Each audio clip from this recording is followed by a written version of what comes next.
इस समय दुनिया भर में आवारा कुत्तों की आबादी बढ़ रही है। दुनिया भर में रेबीज का खतरा बढ़ता जा रहा है और हर साल रेबीज से करीब 60,000 लोगों की जान जाती है। WHO के मुताबिक इनमें से 99% मामले कुत्ते के काटने और खरोच के होते हैं। रेबीज से बचाव के लिए एक वैक्सीन है जिसे कुत्ते के काटने के बाद लिया जाता है। हालांकि जब कुत्ता किसी व्यक्ति के चेहरे या किसी नर्व के नज़दीक काटता है तो ये वैक्सीन हमेशा कारगर साबित नहीं होती है। वैक्सीन है जो काटने के बाद दी जाती है, लेकिन कहानी में ट्विस्ट तब आता है जब कुत्ता किसी व्यक्ति के चेहरे या फिर नसों के पास काटे। वैक्सीन तब कभी कभी धोखा दे जाती है, जैसे आपका मोबाइल नेटवर्क जो बारिश में आपको धोखा दे जाता है। जुलाई की दोपहर की बात है, तमिलनाडु में एक गांव है, उसका नाम है अरक्काकोणम। अरक्काकोणम में 4 साल का निर्मल घर के बाहर मस्ती कर रहा था। तभी एक आवारा कुत्ते ने उसे देखकर सोचा चलो थोड़ा सा काट के देखूं, और सीधा उसके मुंह पर अटैक कर दिया।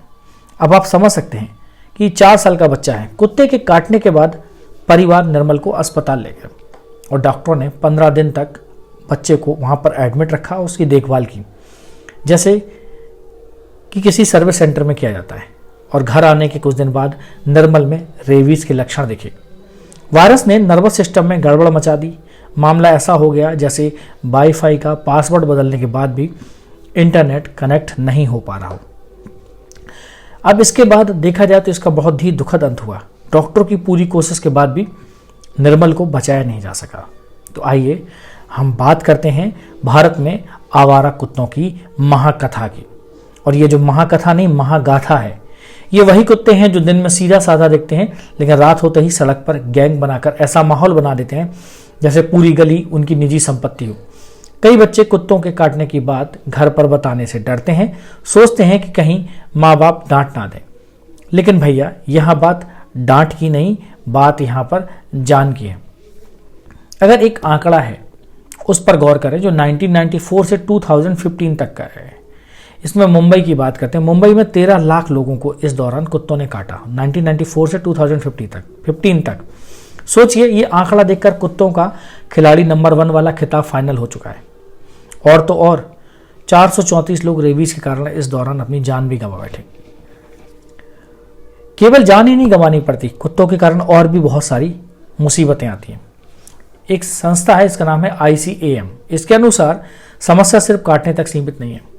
कुत्तों की अव्यवस्थित आबादी, सड़क हादसों में इजाफा, मवेशियों का नुकसान और पैदल चलने वालों का रास्ता बंद। लगता है कि कुत्तों ने तय कर लिया है कि सड़क हमारी है, बाकी सब अब बेचारे हैं। अगर इसका कोई समाधान है तो एक ही है समाधान, वो है नसबंदी। नसबंदी का मतलब क्या है कि आबादी को कंट्रोल में रखना।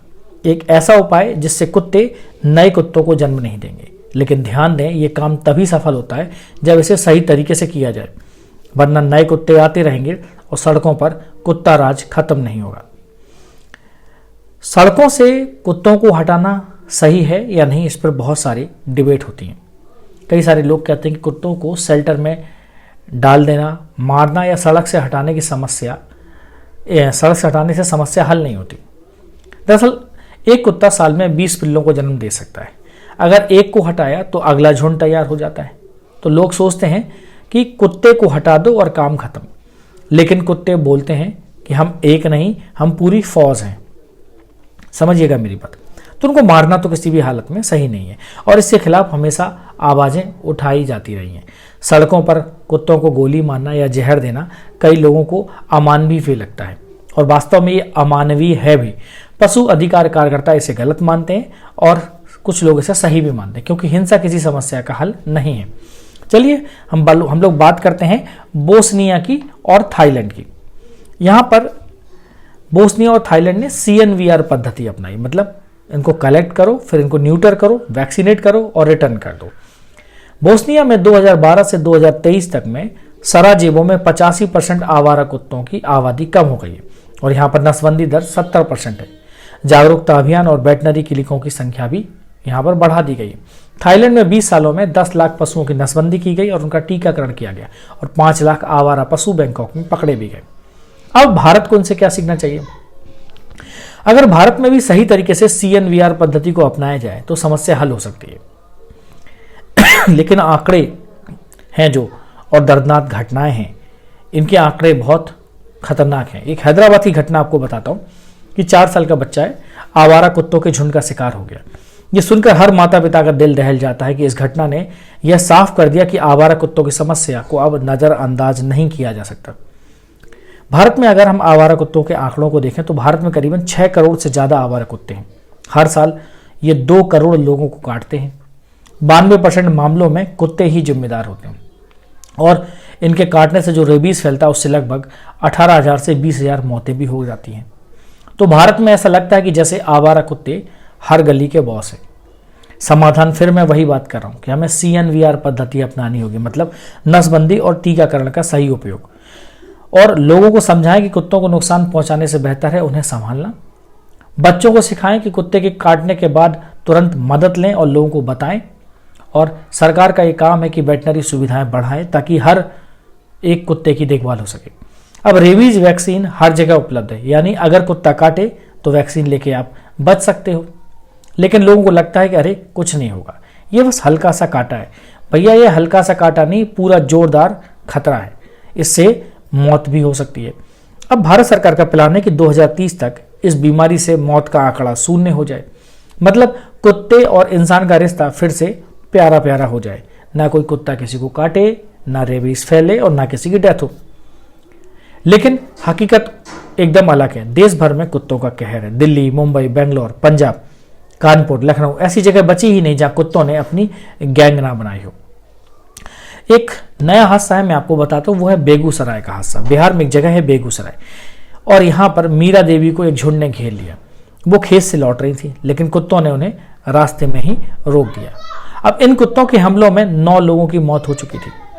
वन विभाग को आखिरकार इस पर कार्रवाई करनी पड़ी। आप सोच सकते हो कि फॉरेस्ट डिपार्टमेंट को इनके पर कार्रवाई करनी पड़ रही है। तो मोरल ऑफ द स्टोरी क्या है कि कुत्तों से बचकर निकलने के लिए अब खेत से नहीं, आपको हेलीकॉप्टर से आना पड़ेगा।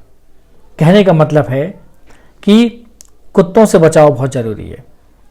चलिए, तो बात ठीक है, आखिर कुत्तों को गुस्सा क्यों आते हैं और वो क्यों काट लेते हैं? इंसान और कुत्तों की दोस्ती हजारों साल पुरानी है, पर आवारा कुत्तों का मामला थोड़ा अलग है। इनका स्वभाव आमतौर पर दोस्ताना होता है, पर जैसे ही इनका पेट खाली होता है, इनका डॉगी मोड से गैंगस्टर मोड ऑन हो जाता है और ये खतरनाक हो जाते हैं। मतलब भूख और गुस्से का खतरनाक कॉम्बो। कुत्तों को खाने के लिए एक जगह से दूसरी जगह भटकना पड़ता है। ये सारी चीजें मैं आवारा कुत्तों के बारे में बता रहा हूँ। अब इंसान कचरा फेंकता है, उसमें जूठन होती है, कुत्ते से खा लेते हैं। लेकिन जब कचरा कम पड़ता है तो कुत्तों का गुस्सा बाहर आता है, मतलब वही बात, वो भूखे रह गए। दूसरा, शोर और ट्रैफिक का भी असर है। कुत्तों को तेज रफ्तार गाड़ियां, कान फोड़ू हॉर्न और सड़क पर पड़े लाइट्स के जगमगाते बल्ब, ये इनको परेशान करते हैं। इन सब ने कुत्तों का दिमाग खराब कर दिया है, और जब दिमाग खराब तो सावधान, कुत्ता हमले के लिए तैयार। अब हर गली का अपना एक कुत्ता गैंग होता है। ये गैंग मिलकर गली के बच्चों और बूढ़ों को सबसे पहले टारगेट करते हैं। बच्चों और बूढ़ों को क्यों, समझ रहे होंगे आप, क्योंकि दोनों भाग नहीं सकते। एक यूनिवर्सिटी है, वहां पर एक एक्सपर्ट है, उन्होंने बताया कि जब कुत्ते कच्चा मांस चख लेते हैं तो उनका स्वभाव और बदल जाता है। मतलब एक बार अगर कुत्तों ने मीट खा लिया तो अब वो वेज वाले रास्ते पर वापस नहीं लौटते। अब बात करते हैं कुत्ते काटते क्यों हैं। बहुत फेमस जो वेटनरियन डॉक्टर्स हैं, उनकी स्टडी है कि कुत्ते ज़्यादातर अपना इलाका बचाने के लिए काटते हैं। अगर आप कुत्ते को देख कर दौड़ गए तो कुत्ता बोलेगा चलो आज रेस जीतते हैं। अगर आप शांत खड़े रहे तो वो सोच सकता है भाई ये थोड़ा स्ट्रांग है, रहने दो। कमजोर वर्ग पर हमला, ये सबसे इंपॉर्टेंट चीज है। मतलब कुत्तों के लिए कमजोर वर्ग कौन है? बच्चे और बुजुर्ग। कुत्तों को लगता है कि चलो ये तो भाग नहीं सकता, इन्हें ही निपटाते हैं। तो फिर अब आखिर हम लोग क्या करें? वही चीजें जो मैंने पहले कही थी, मैं बार बार रिपीट कर रहा हूं। रेबीज इंजेक्शन अगर काट लिया है तो तुरंत डॉक्टर के पास जाए। सरकारी अस्पतालों में यह सुविधा निःशुल्क है और भारत सरकार इसके लिए करोड़ों रुपए खर्च कर रही है। कुत्तों के लिए खाना और पानी का सही प्रबंधन करें ताकि कुत्ते भूखे ना रहें, तो वो काटेंगे नहीं, और उनकी नसबंदी पर फोकस करें। CNVR पद्धति जरूर अपनाएं। जागरूकता क्या है? बच्चों और बुजुर्गों को कुत्तों के प्रति सतर्क रहने की ट्रेनिंग दें। आवारा कुत्तों का इलाका और इंसानों की दखलंदाजी बहुत जरूरी है इसको सेपरेट किया जाए। हर कुत्ते का अपना एक इलाका होता है, इसे आप उसका डॉगी किंगडम कह सकते हो। और डॉगी किंगडम जब खतरे में होता है तो कुत्ते को गुस्सा आ जाता है। अब जब इंसान अपनी जनसंख्या बढ़ाते जा रहे हैं और हर खाली जगह पर बिल्डिंग खड़ी कर रहे हैं तो कुत्तों के इलाके भी अब सिकुड़ने लगे। मतलब डॉगी किंगडम का एरिया जो था ना, जो ज़्यादा था, अब वो कम हो गया। मोरल ऑफ द स्टोरी क्या है? कुत्तों का कहना है कि पहले तुम्हारी बिल्डिंग फिर हमारी जिंदगी पर कब्जा, ये बहुत नाइंसाफ़ी है। तो जब इलाका छोटा होता है और इंसान बार बार उसमें घुसते हैं तो कुत्तों को लगता है यह भाई कौन सा नया बवाल है। इसलिए जब भी उन्हें लगता है कि उनकी जो डॉगी बॉर्डर है वो खतरे में है तो उनका गुस्सा 7वें आसमान पर पहुंच जाता है। नतीजा क्या होता है? इंसानों पर भौंकना और कभी कभी काट खाना। यही सबसे बड़ी वजह है जो है। इसलिए आपने देखा होगा लोग मॉर्निंग वॉक पर जाते हैं। मॉर्निंग वॉक बहुत खतरनाक है। अगर मॉर्निंग वॉक पर जा रहे हैं तो अपने साथ एक डंडा लेके जरूर जाएं। सुबह की सैर के दौरान लोग ज़्यादा सतर्क रहें, क्योंकि अगर एक कुत्ता हमला करता है तो उसका पूरा गैंग उसके साथ आ सकता है। यह कुछ ऐसा है जैसे गली के बच्चों की टोली कह रही हो, मारो इसे, हमारा इलाका ये छीनने आया है। तो कुत्ते सारे के सारे मिलकर अटैक कर देते हैं। सावधानी के टिप्स क्या हैं, जो मैंने पहले भी बताया था कि कुत्ते को आपको छेड़ना नहीं है। भैया यह कोई WWE नहीं है कि आप कुत्ते से पंगा ले लें। दूसरा, कुत्ते को डर ना दिखाएं। अगर आपने डर दिखाया मतलब आप डर गए तो कुत्ता कहेगा आहा यह तो आसान टारगेट है। तो इंसान और कुत्तों का जो रिश्ता है ना वो बड़ा खास है। ये तभी सुधर सकता है जब दोनों एक दूसरे के अधिकारों पर अतिक्रमण ना करें, उनके इलाकों पर अतिक्रमण ना करें। कुत्ते इंसान पर निर्भर होते हैं, मतलब वो चाहते हैं कि इंसान उनके साथ अच्छा व्यवहार करे। असल में कुत्ते वही दोस्ताना जानवर बन सकते हैं जो आपके घर के बाहर बैठकर पूंछ हिलाते हैं, अगर आप उनके साथ प्यार से पेश आएँ। फिर मैं कह रहा हूँ मोरल ऑफ द स्टोरी क्या है? अगर आप अच्छे से पेश आएंगे तो कुत्ते आपको अपनी फैमिली मान लेंगे और फिर वो आपको नुकसान नहीं पहुंचाएंगे। अब आवारा कुत्तों की समस्या पर बहस करते हैं। ये क्या है, ये क्या मैटर है? यही असली सवाल है कि आवारा कुत्तों से कैसे निपटा जाए। अब आवारा कुत्तों को से निपटने के लिए दो ही तरीके हैं, या तो उनको हटाओ या मारो। कुछ लोग कहते हैं सड़कों से हटाओ और इन्हें मारो। तर्क क्या है? क्योंकि कुत्तों के काटने और रेबीज का खतरा बना रहता है। अगर इन्हें हम खत्म कर देंगे तो ये खतरा भी खत्म हो जाएगा। सच्चाई क्या है? कुत्ते के गैंग बोलेगा अब हमारी बारी, तुम्हारा इलाका हम खा जाएंगे। सेकंड लोग हैं कि मारना हल नहीं है। जो दूसरा पक्ष है वो ये कह रहा है कि मारना हल नहीं है, मारना एक बर्बरता की निशानी है। तो तर्क क्या है? नसबंदी करा दीजिए, टीकाकरण करा दीजिए, इससे समस्या हल हो सकती है। अब कुत्ते सोच रहे होंगे चलो टीका लगवा लिया, अब थोड़ा शांत हो जाते हैं। फिर आप कुत्तों को खाना खिला दीजिए, समस्या या समाधान। तो कई लोग कहते हैं कि आवारा कुत्तों को खाना खिलाने से उनकी संख्या बढ़ती है। भाई पर ऐसा नहीं है। एनिमल वेलफेयर एक बोर्ड है, उस बोर्ड का कहना है कि भाई ये गलत बात है। इंसान को कुत्तों के साथ दयालु होना चाहिए और उन्हें खाना खिलाना चाहिए। 1960 में prevention of cruelty to animals एक एक्ट है जिसको PCA एक्ट कहते हैं, कानून पास हुआ और इसका मकसद था कि जानवरों पर क्रूरता को रोकना।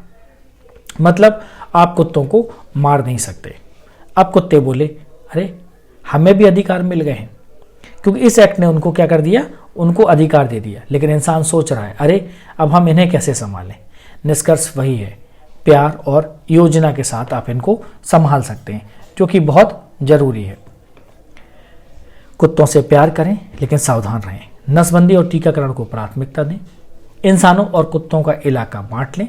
इंसान और कुत्ते दोनों एक ही धरती पर रहते हैं, इसलिए यह जरूरी है कि दोनों एक दूसरे के साथ तालमेल बैठाएं, वरना लड़ाई बढ़ती रही तो ना इंसान चैन से रहेंगे और ना ही कुत्ते। साल 2001 की बात करते हैं कि कुत्तों की आज़ादी के नियम में कुछ बढ़ोतरी की गई और 2001 में सरकार ने सोचा कि अब आवारा कुत्तों की जो बढ़ती संख्या है उस पर लगाम लगाई जाए। और इसके लिए क्या किया उन्होंने?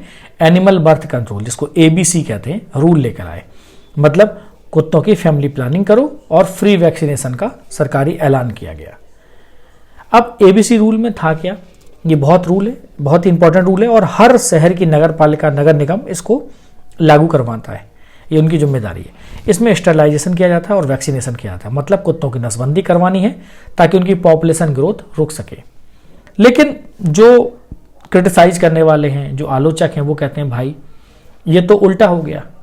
काटने के मामले तो बढ़ गए हैं एबीसी चलने के बाद भी। दूसरा, जो कुत्ते इलाज से ठीक ना हो सकें या ज़्यादा घायल हैं तो उन्हें मारा जा सकता है, लेकिन जो ठीक ठाक हैं उन्हें टीका लगाकर वापस सड़क पर छोड़ना है। जिस एरिया से आपने कुत्ते उठाए उनका वैक्सीनेशन करिए, उनकी नसबंदी करिए, उनको वापस छोड़ दीजिए। कुत्ते कहते हैं अरे वाह, वैक्सीन लगवाकर हम फिर से गली के डॉन बन सकते हैं। अब देखिए, अब अगर कोई कुत्ता किसी बच्चे को काट खाए या फिर किसी जंगली जानवर को आप मार दें तो उसे मारा नहीं जा सकता। क्यों? सरकार ने इस पर रोक लगा सकी है। बस टीका लगाकर वही कुत्ता फिर से उसी गली में छोड़ देना है। तो और इंसान फिर क्या करे?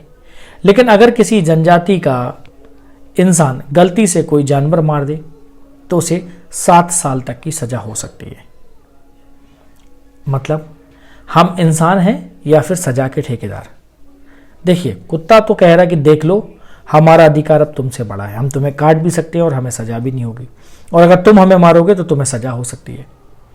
इंसान और कुत्तों के अधिकार वैसे बराबर नहीं हो सकते। कई सारे फेमस लोगों का कहना है कि कुत्ते मेरे परिवार का हिस्सा हैं, लेकिन वो इंसान नहीं है। उनके मुताबिक इंसान की सार्वजनिक जगहों पर कुत्तों की उपस्थिति का कंट्रोल करना बहुत जरूरी है। मतलब लोग कह रहे हैं भाई, कुत्ता पालतू होना चाहिए, गली का राजा नहीं। अगर कुत्तों को पालतू बनाना है तो हर लोगों को ये जिम्मेदारी उठानी पड़ेगी। कई सारे लोग तो ये भी कह रहे हैं कि जो कुत्ते हैं वो कई शिकार कर रहे हैं, केवल इंसानों को ही नहीं काटते। कई जगह देखा गया है कि एक हिरण भाग रहा है, लेकिन कुत्ता गैंग हिरण की टांग खींच रहा है और फाइनली वो हिरण को मार देते हैं और बाद में उसका मटन खाते हैं। कुत्ते चीतल का भी शिकार कर रहे हैं। जंगल में कोई चीतल दिखे तो भागते हुए कुत्ते उनको भगाते हैं और फिर बाद में उसका शिकार कर देते हैं, जैसे ये उनके लिए कोई पार्टी हो। तो कुत्तों के अधिकार बनाम अगर इंसानी अधिकारों की बात की जाए तो कुत्तों के अधिकार इंसानों के अधिकार के बराबर नहीं हो सकते, लेकिन 2001 के कानून ने ऐसा कर दिया और कुत्ते कहने लगे वाह सरकार, अब तो गली के बाद जंगल भी हमारा। मतलब इंसान यहाँ पर कह रहा है अरे सरकार, कभी हमारी भी सुन लिया करो। तो फिर फाइनली मैं फिर एक बात कह रहा हूँ कि इसका एक ही सोल्यूशन है, एबीसी रूल्स को लागू करिए, कुत्तों की नसबंदी कराइए, टीकाकरण करिए। नुकसान क्या है बेटा? इंसान की परेशानी और काटने की घटनाएं बढ़ी हैं। मिडिल ग्राउंड क्या है? हमें कुत्तों को सुरक्षित रखना है और इंसानों को चैन से जीने देना है। अगर इंसान और कुत्ते का तालमेल जो बैठाना है तो कुत्ते को क्या कराना होगा? नियम को फॉलो कराना होगा। इंसान की गली और कुत्ते की गली दोनों को बैलेंस करना पड़ेगा। इतने बड़े देश में एबीसी प्रोग्राम अकेले कुछ नहीं कर पाएगा। अब बात यह है कि हमारा देश इतना बड़ा है कि एबीसी प्रोग्राम की हालत ऐसे है जैसे कोई सुई से पहाड़ खोदने की कोशिश। जो कुत्ते आसानी से पकड़ में आ जाते हैं बस वही पकड़ते हैं, और बाकी कुत्ते तो खुलेआम गली के डॉन बने घूमते रहते हैं। तो कुत्ते तो जैसे कह रहे हो कि हमें पकड़ के दिखाओ तो माने। कुत्ता पकड़ने वाले कह रहे होते हैं भाई हम तो वही पकड़ेंगे जो खुद आकर सरेंडर करे। मतलब हम क्यों कुत्तों के पीछे भागें? एबीसी रूल्स के समर्थक हैं, वो कह रहे हैं कि यही सही तरीका है जो एबीसी रूल में सरकार कर रही है।